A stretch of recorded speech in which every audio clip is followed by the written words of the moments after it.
Hello everyone, कैसे हैं आप सब। आई होप अच्छे होंगे और अपनी अपनी तैयारी में लगे होंगे, बोर्ड की प्रिपरेशन अच्छे से कर रहे होंगे। ठीक है, तो जैसा कि आप सब जानते हैं, कल मेरा जो है मोस्ट इम्पॉर्टेंट हिंदी के 200 MCQ का सीरीज़ अभी चल रहा है, जिसका फर्स्ट पार्ट मैंने कल अपलोड किया था और सेकंड पार्ट जो है वो आज लेकर मैं आ चुकी हूँ। ठीक है, सेकंड पार्ट के साथ। तो चलिए फटाफट देख लेते हैं मोस्ट इम्पॉर्टेंट जो MCQ रहने वाले हैं यूपी बोर्ड में, जो एक्सपेक्टेड हैं, जो आ सकते हैं। ठीक है, जिसको आप एग्ज़ाम से पहले क्विक रिवीजन अगर कर लेते हैं तो आप जो है अपना 10 मार्क्स सिक्योर कर सकते हैं बोर्ड एग्ज़ाम में। ठीक है, बोर्ड एग्ज़ाम में। तो चलिए स्टार्ट करते हैं। इतिहास से जो आपके क्वेश्चन बन सकते हैं देख लेते हैं उसको फटाफट। तो क्वेश्चन नंबर 51 पे जो हमारा क्वेश्चन है वो आदिकाल को किस नाम से जाना जाता है। आदिकाल को वीर गाथा काल के नाम से जाना जाता है। क्वेश्चन नंबर 52 भक्ति काल को और किस नाम से जाना जाता है।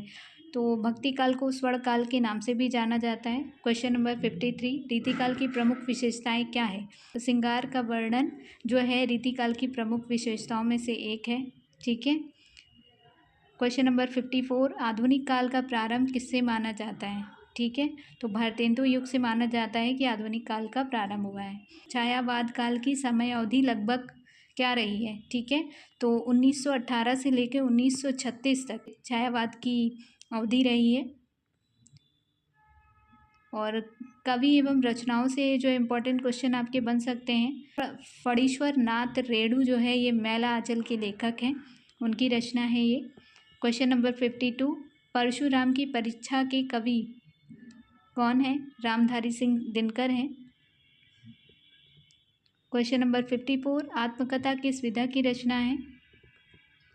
तो आत्मकथा जो है ये गद्य विधा की रचना है, कई बार पूछ लिया जाता है। क्वेश्चन नंबर 54 क्वेश्चन नंबर 59 नीर भरी दुख की बदली कविता की कवित्री हैं महादेवी वर्मा। क्वेश्चन नंबर 60 कुकुरमुत्ता के कवि कौन हैं। तो सूर्यकांत त्रिपाठी निराला जो है ये कुकुरमुत्ता के कवि हैं। क्वेश्चन नंबर 61 यमा किसकी रचना है। महादेवी वर्मा की रचना है यमा। क्वेश्चन नंबर 62 गबन उपन्यास के लेखक कौन है। तो गबन के जो लेखक हैं वो प्रेमचंद हैं। क्वेश्चन नंबर 63 चंद्रगुप्त नाटक के लेखक कौन है। तो जयशंकर प्रसाद जो है ये चंद्रगुप्त नाटक के लेखक हैं। क्वेश्चन नंबर 64 झरना के कवि कौन है। सुमित्रा नंदन पंत जो है ये झरना के कवि हैं।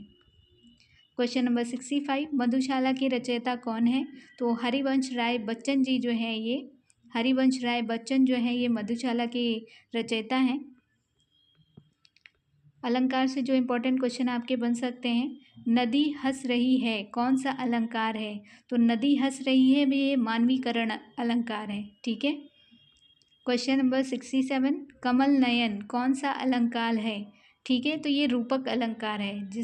क्वेश्चन नंबर 68 राम जैसा वीर कौन सा अलंकार है। ये उपमा अलंकार है, कल ही मैंने आपको बताया था। ठीक है। एक ही वर्ण की पुनरावृत्ति से कौन सा अलंकार होता है। तो ये अनुप्रास अलंकार होता है, जिसमें एक ही वर्ण की पुनरावृत्ति जो है ये होती है, बार बार होती है। ठीक है। देखिए कई बार ऐसा होता है कि जो एग्ज़ामिनर है वो घुमा फिरा के एक ही क्वेश्चन को अलग अलग तरीके से पूछते हैं। ठीक है, तो आप अगर कोई भी क्वेश्चन पढ़ रहे हैं तो उसको अच्छे से ध्यान से पढ़िए। ठीक है, कि किस ट्रिक पे बेस्ड है वो क्वेश्चन। ठीक है, अगर आप अच्छे से ध्यान से पढ़ेंगे तो अगर आप एक क्वेश्चन पढ़ते हैं तो उससे कई सारे, एक टॉपिक अगर आप पढ़ते हैं लाइक अनुप्रास अलंकार पढ़ते हैं तो उससे आप कई सारे जो है आंसर दे सकते हैं। ठीक है। क्वेश्चन नंबर 70 जहाँ उपमेय और उपमान में भेद ना रहे वो क्या होता है। वो रूपक अलंकार होता है, जहाँ उपमेय में उपमान का भेद नहीं किया जाता है। जो रस से आपके क्वेश्चन बन सकते हैं। तो क्वेश्चन नंबर 78 वीर रस का स्थायी भाव क्या होता है। तो वीर रस का जो स्थायी भाव है वो उत्साह होता है। क्वेश्चन नंबर 72 वरुण रस का स्थायी भाव शोक होता है। क्वेश्चन नंबर 73 श्रृंगार रस का स्थायी भाव रति होता है। क्वेश्चन नंबर 74 हास्य रस का स्थायी भाव क्या होता है। तो हास्य जो है ये हास्य रस का स्थायी भाव होता है। क्वेश्चन नंबर 75 रौद्र रस का स्थायी भाव क्या होता है। तो आंसर में क्रोध रहेगा, रौद्र रस का जो स्थायी भाव है वो क्रोध है। व्याकरण से जो आपके इम्पोर्टेंट क्वेश्चन बन सकते हैं, क्वेश्चन नंबर 76 पे देख लेते हैं। मैं विद्यालय जाता हूँ, मैं विद्यालय जाता हूँ मैं क्या है, ठीक है, तो ये सर्वनाम है। क्वेश्चन नंबर 77, संज्ञा के कितने भेद होते हैं, तो संज्ञा के 5 भेद होते हैं। क्वेश्चन नंबर 78, खाना शब्द क्या है, खाना शब्द जो है ये एक क्रिया है। क्वेश्चन नंबर 79, बहुत सुंदर या बहुत क्या है, तो ये क्रिया विशेषण है, ठीक है। क्वेश्चन नंबर 80, लड़की कौन सा लिंग है, तो ये स्त्रीलिंग है। संधि और समास से जो आपके क्वेश्चन बन सकते हैं, तो क्वेश्चन नंबर 81, देव प्लस आले इज इक्वल टू देवालय, ठीक है। क्वेश्चन नंबर 82, राजपुत्र कौन सा समास है, तो ये तत्पुरुष समास है, ठीक है, राजा का पुत्र। क्वेश्चन नंबर 83, चतुर्भुज कौन सा समाज है, बहुब्रीहि समास। क्वेश्चन नंबर 84, दिन रात कौन सा समास है, तो ये द्वंद्व समास है क्योंकि दिन और रात होता है, ठीक है। क्वेश्चन नंबर 85, नील कमल कौन सा समास है, तो ये कर्मधारा समास है, नीला कमल होता है ये, ठीक है, नीला है जो कमल, तो ये कर्मधारा समास है। पर्यायवाची और विलोम से जो आपके इम्पोर्टेंट क्वेश्चन बन सकते हैं, तो अग्नि का पर्यायवाची क्या होगा, अनल होगा, ठीक है। मित्र का विलोम क्या होगा, शत्रु होगा। Question number 87। क्वेश्चन नंबर 88, तो धन का पर्यायवाची क्या होता है, संपत्ति होता है। क्वेश्चन नंबर 89, उदय का विलोम क्या होगा, अस्त होगा। क्वेश्चन नंबर 90, सुख का विलोम क्या होगा, दुख होगा। ये काफ़ी सिंपल क्वेश्चन है बट कई बार पूछ लिया जाता है, ठीक है, तो उसको आप ध्यान से पढ़िएगा। जो मिश्रित आपके महत्वपूर्ण प्रश्न रहने वाले हैं वो भी देख लेते हैं, ठीक है। तो हिंदी भाषा की लिपि क्या है, वो देवनागरी है हिंदी भाषा की लिपि। Question number 91। Question number 92, Hindi Bharat की राज्य भाषा कब बनी, तो 14 सितंबर 1949 को जो है हिंदी भारत की राज्य भाषा बनी, ठीक है। 93, क्वेश्चन नंबर 93, कबीर के गुरु कौन थे, तो रामानंद थे। ये इंपॉर्टेंट है, काफ़ी बार आप क्वेश्चन पेपर में देखेंगे, पूछा गया है एग्जाम में।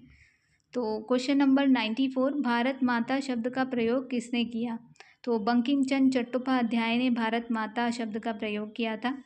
क्वेश्चन नंबर 95, सत्यार्थ प्रकाश के लेखक कौन है, तो स्वामी दयानंद सरस्वती लेखक हैं, ठीक है। क्वेश्चन नंबर 96, आवारा मसीहा किसकी जीवनी है, तो ये शरद चंद्र की जीवनी है आवारा मसीहा। काफ़ी इम्पॉर्टेंट है ये आवारा मसीहा, ठीक है, इसको आप देख लीजिएगा, इम्पॉर्टेंट में मार्क करिएगा। पंचवटी के रचयिता कौन है, क्वेश्चन नंबर 97, पंचवटी के रचयिता कौन है, मैथिली शरण गुप्त हैं।